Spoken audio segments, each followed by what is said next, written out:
Hi, we did newspunch.com. Okay, so right off the bat, the website definitely seems very like clickbaity and a lot of, a lot of like quotes in the titles, a lot of like trigger words, I guess, that, make you want to click on the link. This one definitely stood out to me because of just like the word Democrat and pedophilia. It was just very, very outlandish, a weird topic, which is the really a lot of the topics that they choose on the site. The author is his name is Sean Adel Tabatabai, which he is the editor in chief of News Punch, as we'll later go into.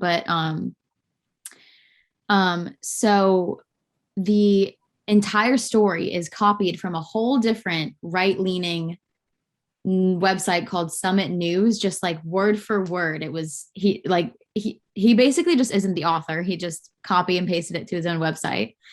Um, but getting more into the writing and like the content of the article, um, they the author. So the subject of this story is a Democrat professor who is a transgender man, but the author of the article calls them who the subject their name is Alan Walker, and the author calls them her, like throughout the whole article, which is just very disrespectful and definitely holds a lot of bias in their beliefs. um, there were two interviews, one from the subject of the article, Alan Walker, but it was just a quote from a different interview, and the other one was a quote from a different article from a left-leaning website by Anna Slatz, who holds the same opinion of this story. Overall, the tone is very, very right-leaning, very anti-LGBTQ, just very, very negative, and like very like in your face.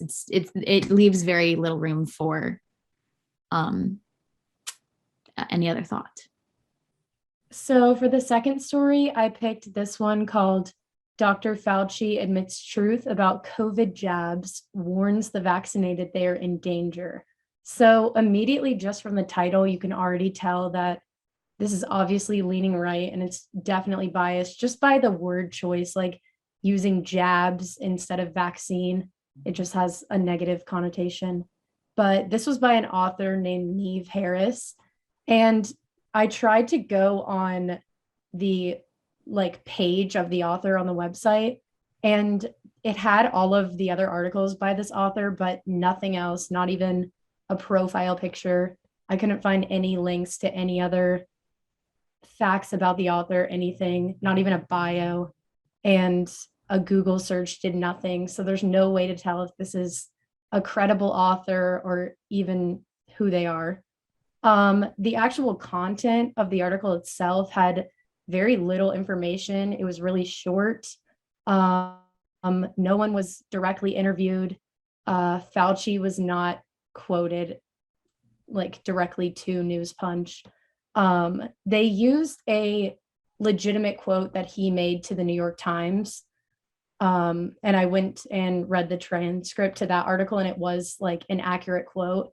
But the way they set it up in the article was just completely out of context and just twisted everything he said. In the New York Times article, he was quoted saying that the pandemic as a whole is leaning more towards the positive than the negative. And this article was just completely the opposite, saying that he said the vaccinated were in danger. So it was just completely backwards. Um, and I have a screenshot here, but there are giant ads all over the page. There were even grammar errors in the article. So it's definitely, there's no way to tell if it's credible. And it was definitely biased, leaning right. All right. So when I was doing some research on News Punch, it was hard to find some super reliable sources discussing this site.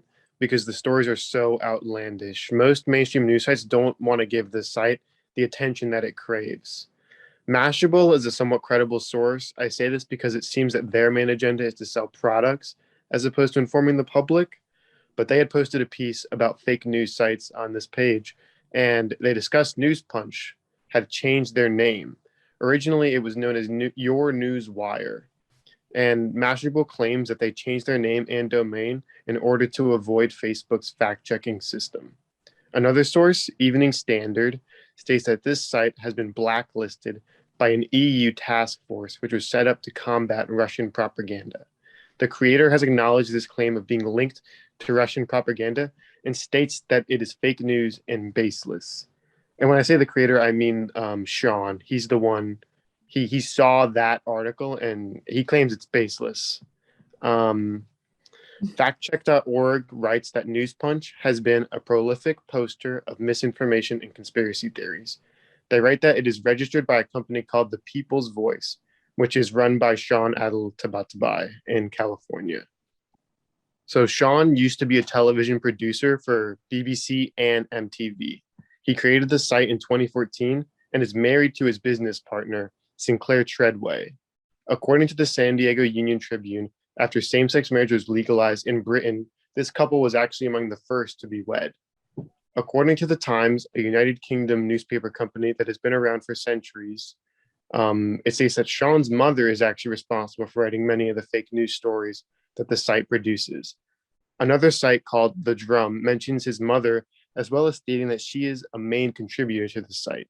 She is known to acknowledge her articles as being a bit weird and maybe a little satirical. However, she defends this by claiming she's simply giving people food for thought. In another interview with Evening Standard, Sean actually doubles down on his site, claiming that he's just covering stories the mainstream media isn't covering.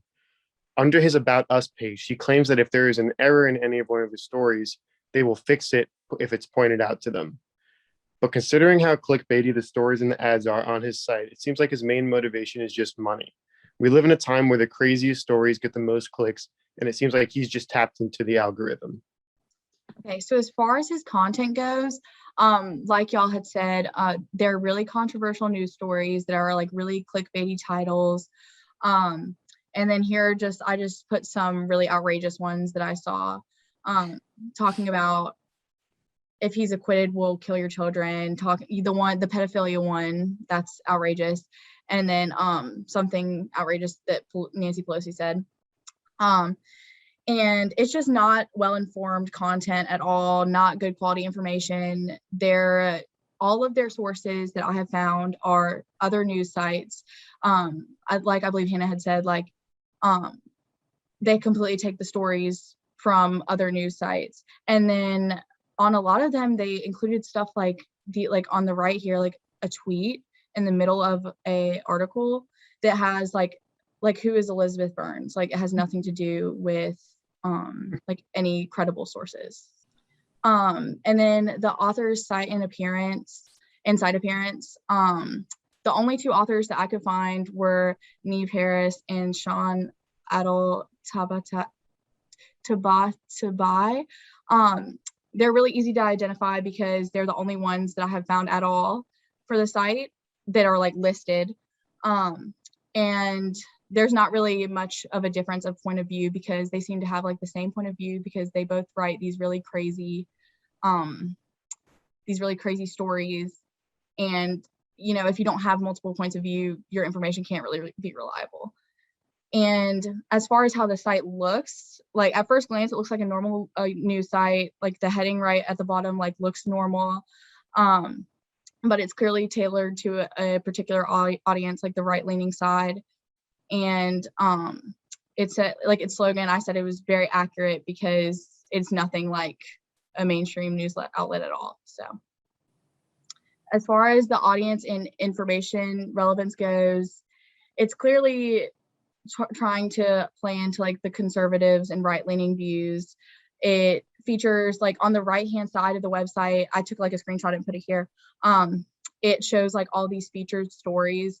And as you can see, they all have something to do with either Trump or somebody bashing somebody that's Democratic or like talking about somebody who's like a Republican. And they're old, very, very old news stories. Some of them were even from like 2016. Like that has no relevance today. And even the ads, like this ad right here on the right with like Trump and then the implied states, like even those are like tailored to a certain person. As far as the functionality goes, I feel like it was very easy to navigate other than the ads. I mean, it's a well-designed website. It's like anything else. There's like headings that said like what you're looking for. You can like click on it, like science and that kind of thing. But there, like I said, there's a lot of ads. There's ads in the middle of the stories, like here on the left. When you click on every story, there's like a video ad. That's the one in the middle. And then there are ads all over the right side of the page that are very distracting from the stories and the website itself. So what is everyone's key takeaway about the site? For me, it just seems like it's all just a cash grab. I feel like they don't even put any effort into the stories at this point. They're just kind of putting whatever out there that people will click on. What do you guys think? Yeah. Oh, yeah, I definitely agree. And I think it's important to sit back and acknowledge that there are sites like this that are just completely biased. Yeah. And it's scary because people believe this. Exactly. Yeah. That's a big problem because people who are uneducated or like, even kids that are just going on the internet, they don't know that this stuff isn't reality. They don't, because they have no way to identify it like we do.